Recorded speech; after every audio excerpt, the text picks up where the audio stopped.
Bom, agora todos oficialmente muito boa noite, sejam todos muito bem-vindos. Gratidão por estarem conosco mais uma terça-feira, nesse bate-papo que a gente realmente faz a respeito de espiritualidade.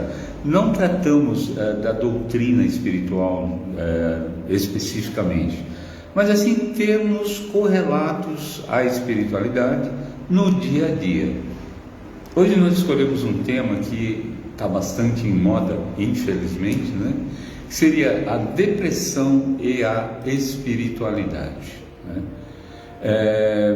Não é raro, é muito comum a gente ouvir tal pessoa está deprimida, tomando medicamentos, Então, o que seria, Hoje é muito mais comum as pessoas que têm da minha faixa etária, mais ou menos, se falavam muito pouco em depressão, E com o decorrer do aumento da população, aumento de informações, as coisas acabaram caminhando mais por aí, Então vocês vão ver que a gente vai descrever todo esse processo, E se a gente automaticamente, só com a descrição disso, se a gente não tomar cuidado, a gente acaba realmente caindo nesse processo, Vamos entender, a definição da depressão propriamente dito seria um estado afetivo anormal caracterizado como um transtorno mental de tristeza persistente, contrariado ou inesperado, que nos leva a um sentimento de impotência, onde nada podemos fazer. E esse sentimento alimentado e repetido vai se potencializando, esse sentimento de impotência vai nos empurrando cada vez mais para baixo, levando a desespero e, na maioria das vezes, com consequências terríveis e inesperadas. Ninguém fica, não é como uma patologia, uma doença que se caracteriza de um dia para o outro. É algo que vem se consolidando ao longo do tempo. Às vezes vem alguma referência de infância, algum relacionamento, algum problema de trabalho, enfim, vai se somatizando e chega um momento em que se manifesta.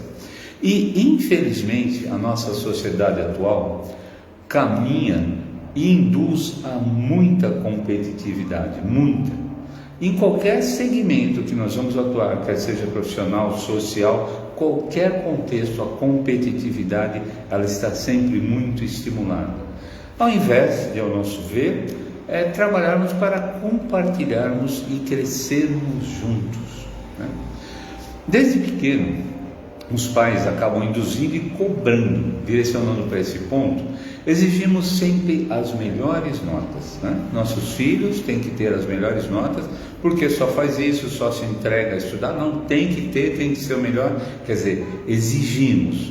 Nos esportes, nós queremos os nossos filhos que sejam os melhores, que sejam os campeões. E nós sabemos que só tem um vencedor em todas as competições.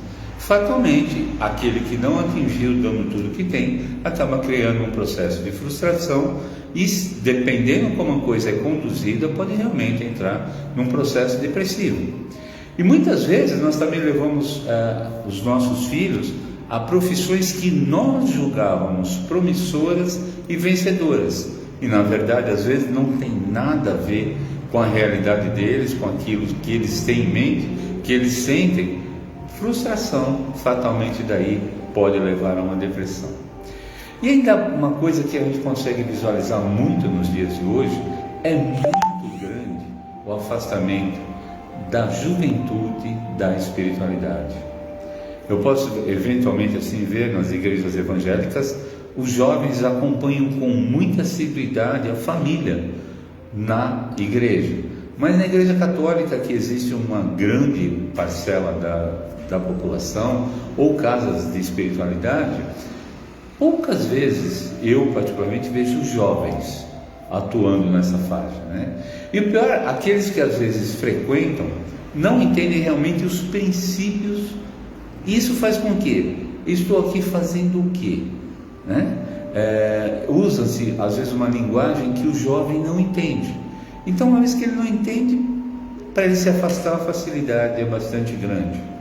E para complicar ainda mais, existem alguns pais modernos que eu particularmente, agora como terapeuta, pego muitos, eu ouço dizer muito assim: o meu filho, eu vou deixar que ele escolha a religião que ele quiser, afinal a vida é dele.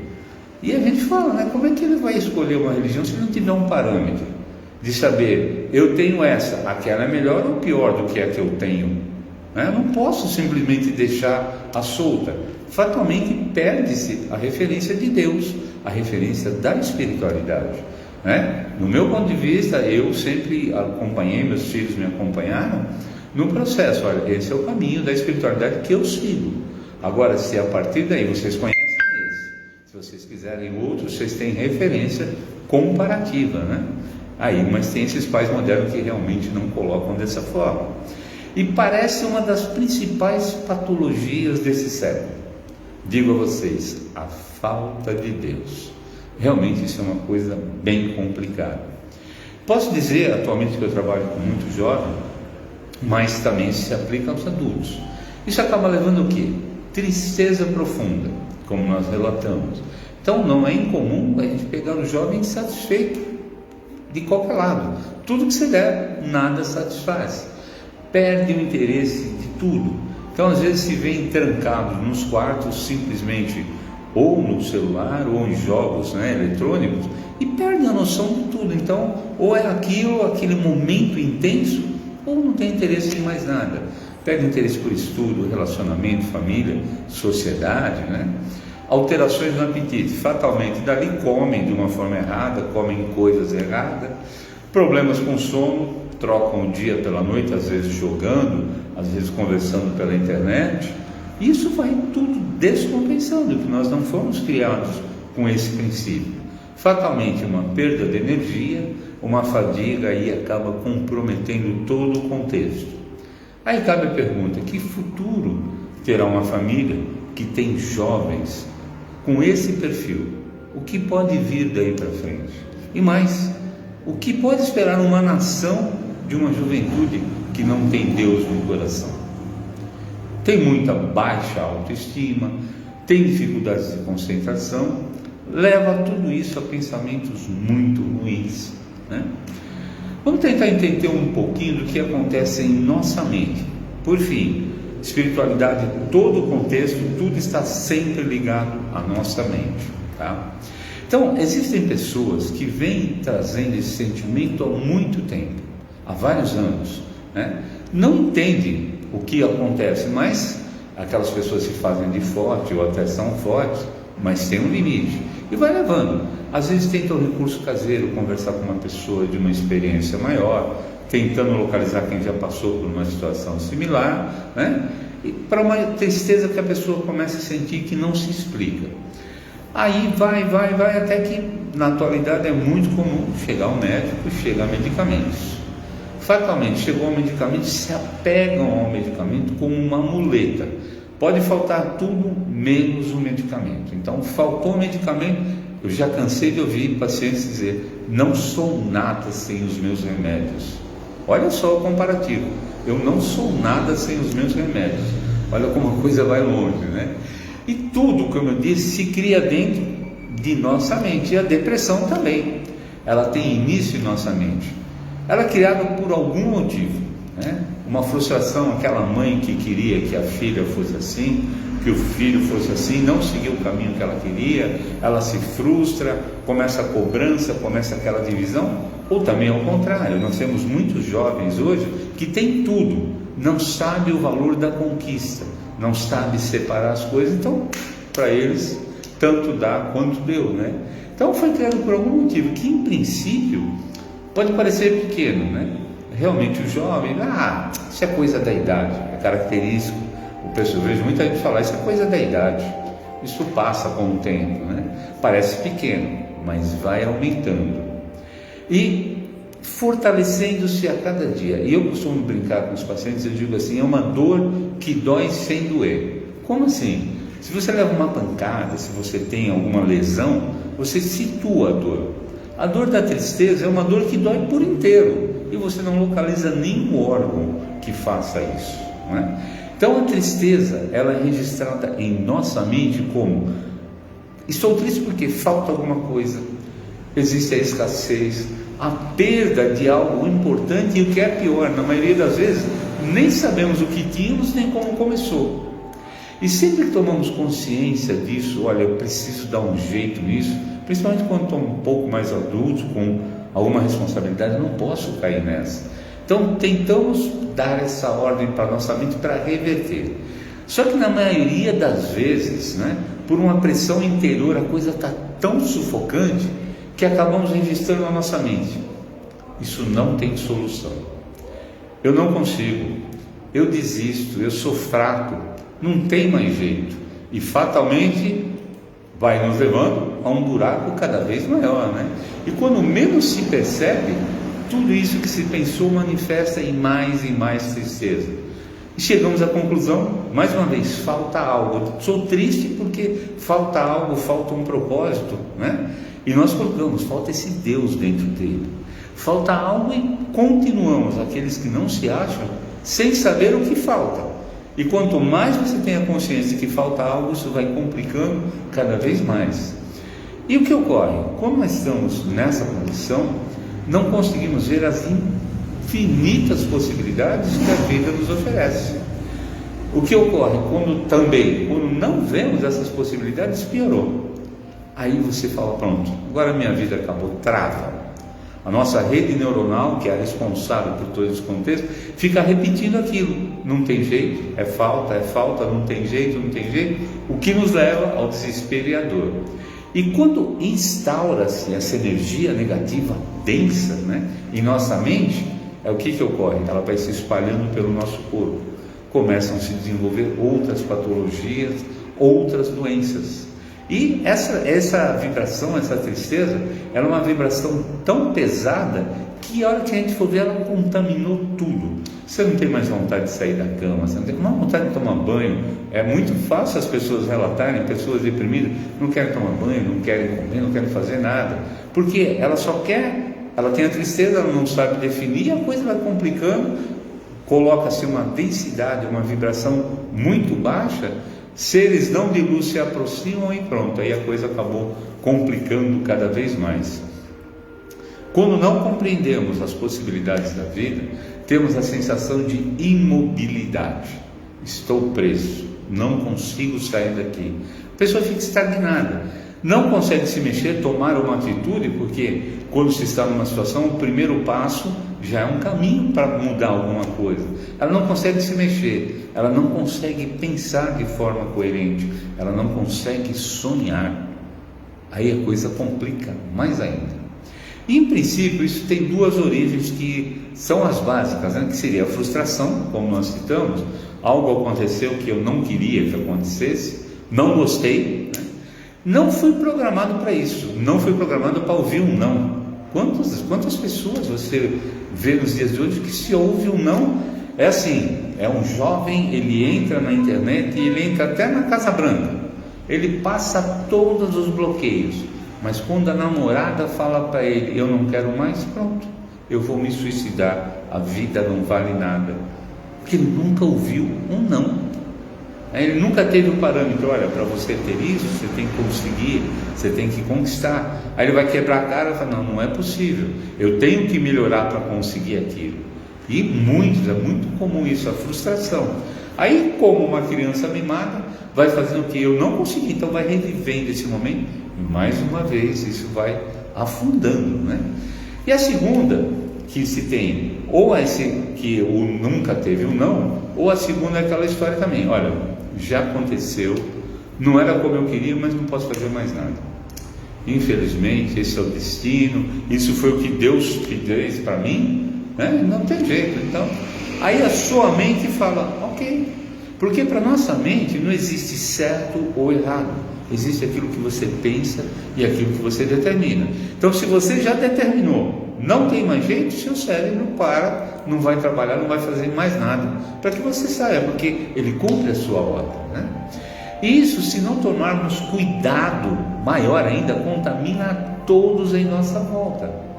Pense, você já deve ter visto alguma pessoa, ou conhece alguém, Se é um jovem, contamina a mãe, é comprometido o pai, os irmãos se comprometem, às vezes a família, uma família que era viva, uma família de muita festa, muita alegria, todo mundo acaba ficando triste, consome a todo mundo, né?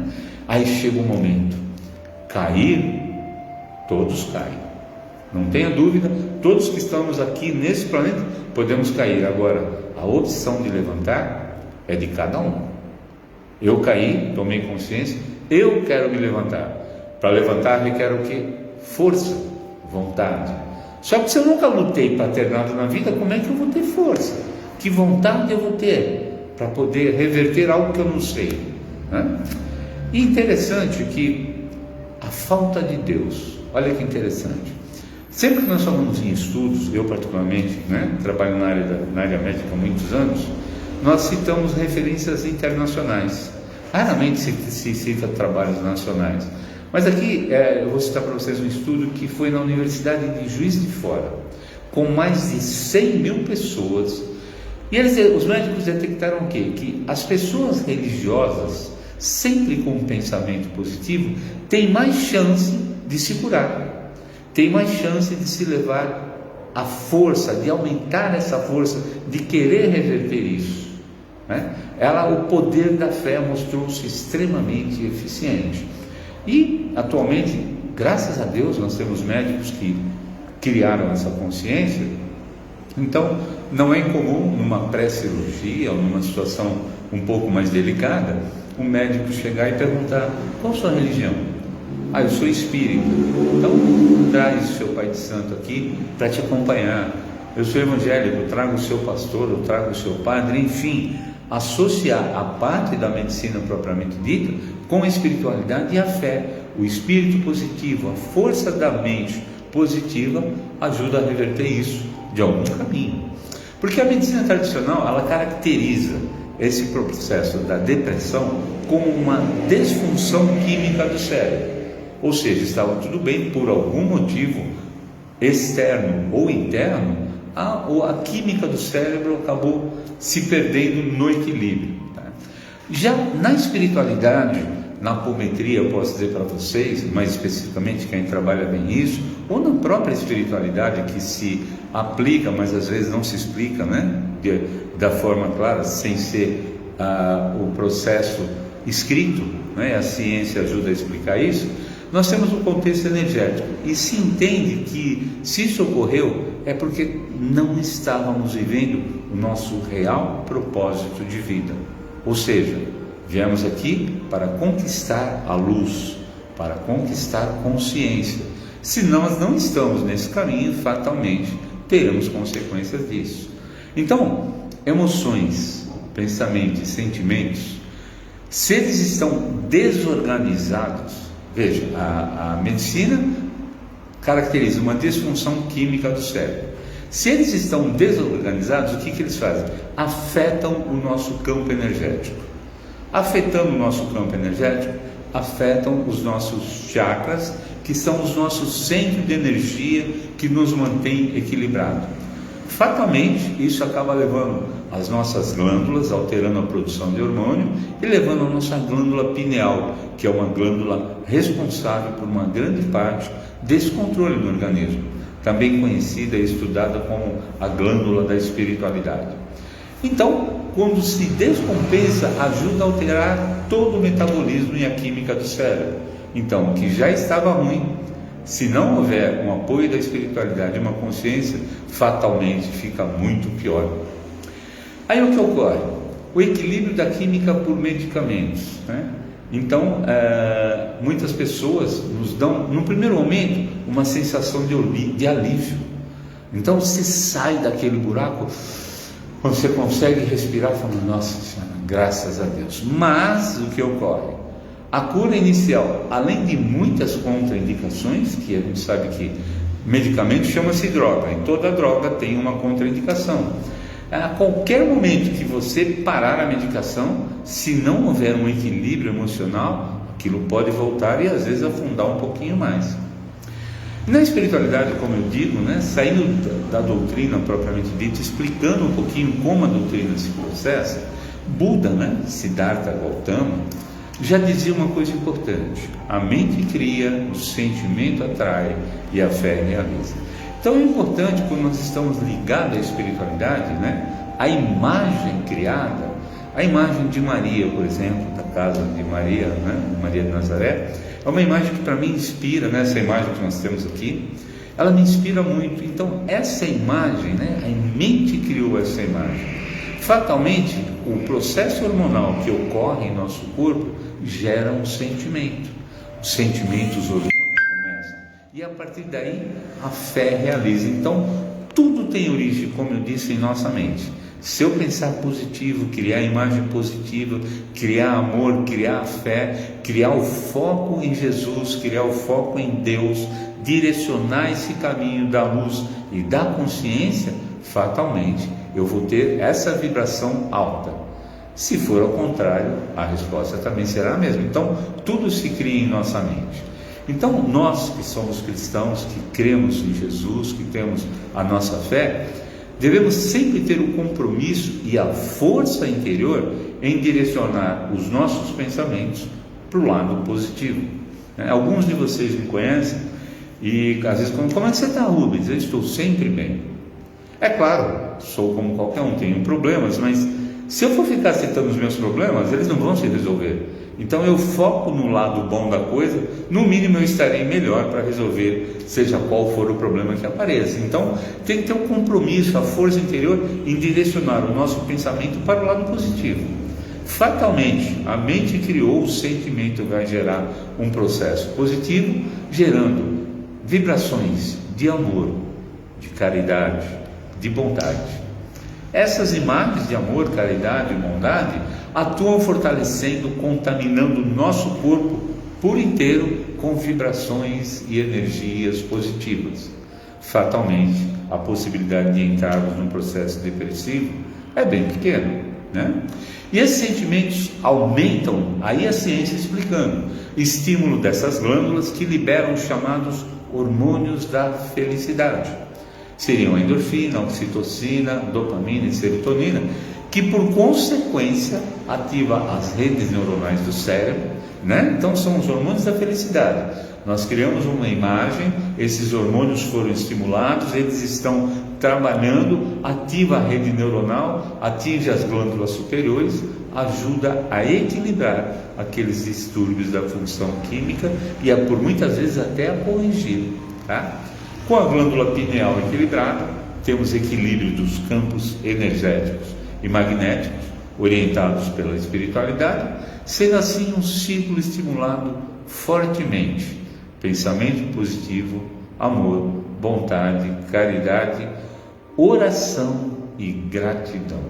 O sentimento da gratidão é uma coisa muito importante sobre os aspectos, principalmente para que nós não venhamos a cair nessa repetição da falta, porque o próprio termo, a pessoa que tem a falta que leva à depressão, ele tem a tendência de reclamar, ou seja, reclamar seria clamar novamente por aquilo que está em falta. Então, quanto mais ele reclama, mais aquilo se potencializa. Já a gratidão é o processo inverso. Eu posso agradecer até por aquilo que eu ainda não tenho na matéria, mas fatalmente minha mente criou, o meu sentimento vai atrair pelo menos para a paz no meu coração.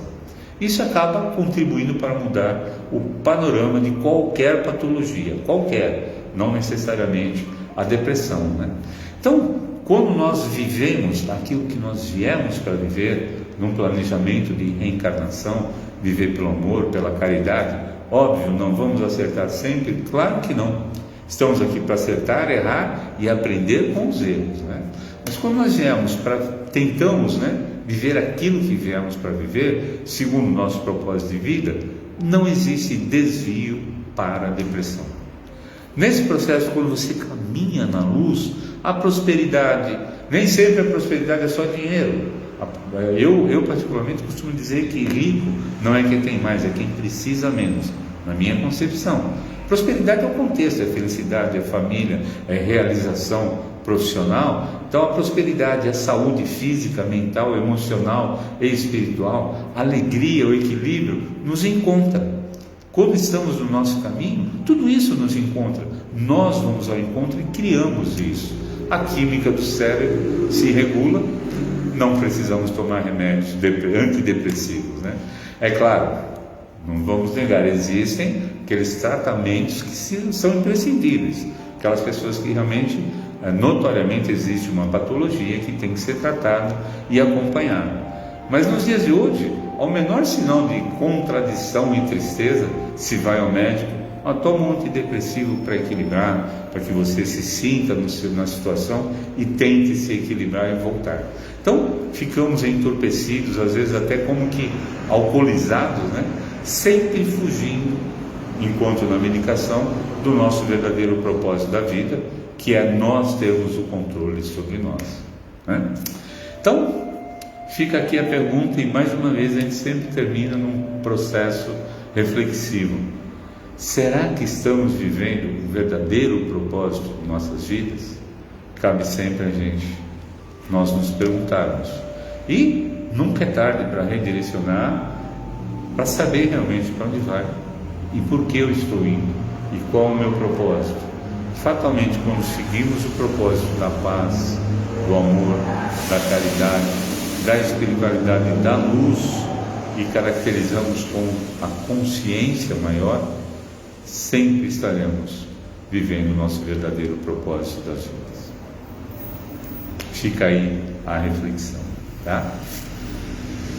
Mais uma vez, sempre que nós encerramos esse nosso papo, eu peço que vocês me acompanhem numa oração.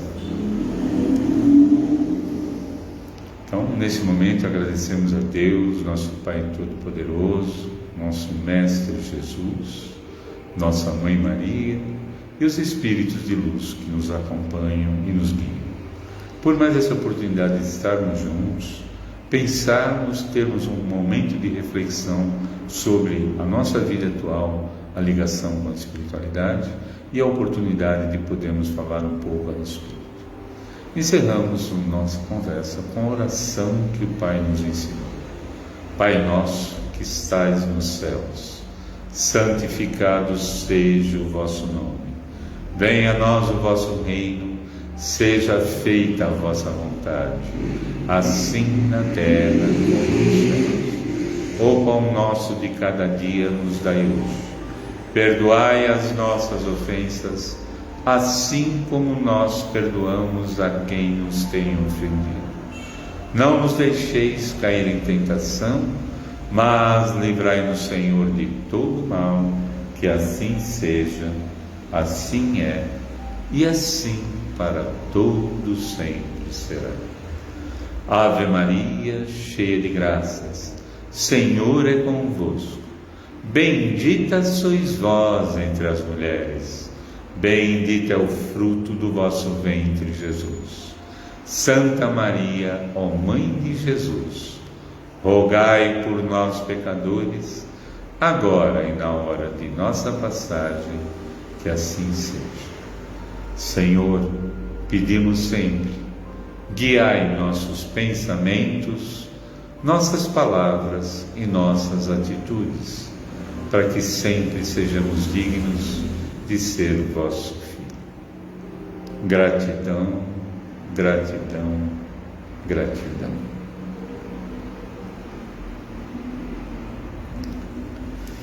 Gratidão a todos por nos acompanharem. Tenham uma terça-feira maravilhosa, tenham uma semana abençoada e, se possível, por obra e graça do nosso Mestre, estaremos aqui na próxima terça-feira, se Deus quiser. Foi um prazer imenso estar com vocês. Muito obrigado.